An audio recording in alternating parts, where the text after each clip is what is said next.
The Berenstain Bears Go to Camp. It was the last day of school and the beginning of vacation. That wonderful time when little bears could sit around doing absolutely nothing. Brother Bear and Sister Bear shouted goodbye to Teacher Jane and hopped onto the bus for the happy trip home. "Well," asked Mama after a day or so of vacation, "are you enjoying sitting around doing nothing?" "It's great," said Sister. "Absolutely," said Brother. "There's just one trouble with it," added Sister. "There's nothing to do." "Here, take a look at this," said Mama, as she reached for something that had come in the mail. This is what it looked like. Tired of sitting around doing nothing? Come to Grizzly Bob's Day Camp. Summer fun for cubs of all ages.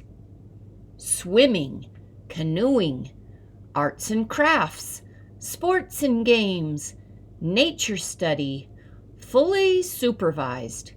And don't forget our exciting overnight campfire powwow and sleep out. Some of the things looked interesting, but Brother wondered what fully supervised meant, and Sister wasn't so sure about that overnight sleep out. It sounded a little scary. "Where is this camp?" asked Sister. "Not far," answered Mama.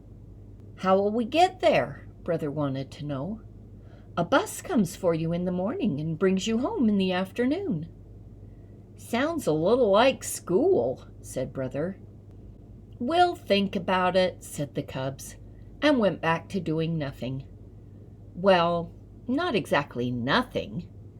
They picked a few wildflowers, chased a few butterflies, turned over a few rocks, and thought about it.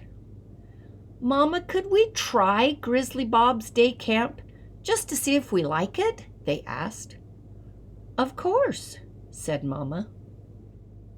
A couple of mornings later, Brother and Sister were in camp shorts and t-shirts, all ready and waiting when the bus came.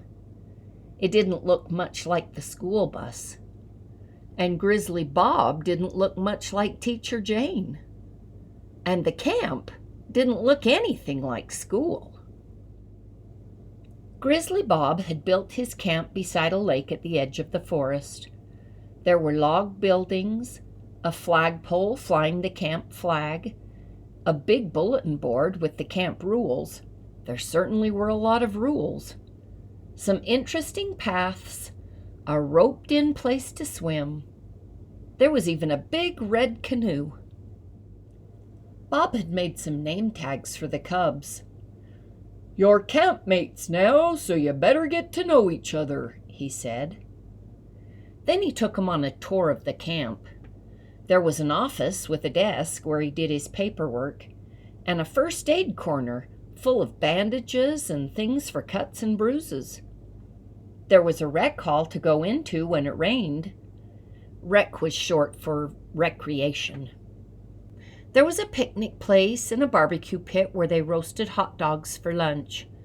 Sister burned hers a little, but she traded with another cub who liked burned hot dogs. Bob announced that after lunch they would all climb up Spook Hill to the very top of Skull Rock, the special place where they would have their end-of-camp powwow and sleep out. It was quite a climb. That evening, Mama and Papa Bear were eager to know how the cubs liked camp. "It was okay," said Brother, "but they sure have a lot of rules." "It was all right," agreed Sister. "They sure have plenty of bandages and stingy stuff for cuts." But what they were both thinking about was Skull Rock and that end-of-camp sleep-out. Especially Sister. The second day was different. Brother had a great day. He passed the swimming test and was allowed to ride in the canoe. Sister didn't have such a good day. She played dodgeball and Some of the cubs threw pretty hard. The third day, Sister had fun. She got a star for a birch picture frame she made in arts and crafts. But Brother hurt his knee in the wheelbarrow race. The fourth day, both of them had fun. And every day after that. So much fun that they forgot about Skull Rock and the sleep out. Almost. Papa found the sleeping bags that he and Mama had used on their honeymoon, and when the camp bus came on the morning of the big night, Brother and Sister were ready. Sort of.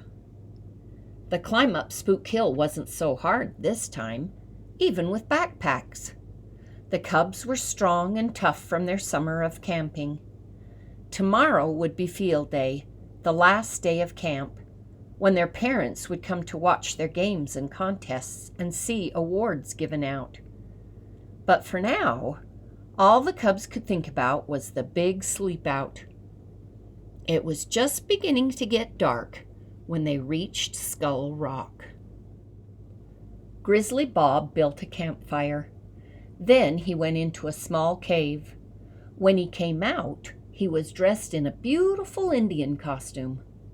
Then the cubs sat in a semicircle, and the powwow began.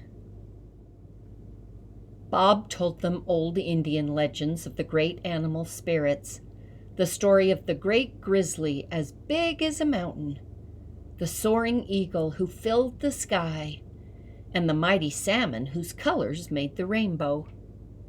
As Bob told the old stories, the cubs could almost see the wonderful creatures in the firelit smoke as it curled up into the night sky. After the powwow, they had cocoa and honey bread. Then they curled up in their sleeping bags, and soon they were all fast asleep. Even Sister. The next day, Brother and Sister did very well in the field day games and contests. Brother won a trophy for finishing second in the dash, and Sister got medals for the dead bear's float and for her bead belt. It was almost the end of summer. School would be starting in a couple of weeks. "Well," asked Papa, "how'd you like camp?" "It was great," said Brother, hugging his trophy. "It was great," agreed Sister, wearing her medals proudly. "But you know something? After Grizzly Bob's day camp, school will be like a vacation." The end.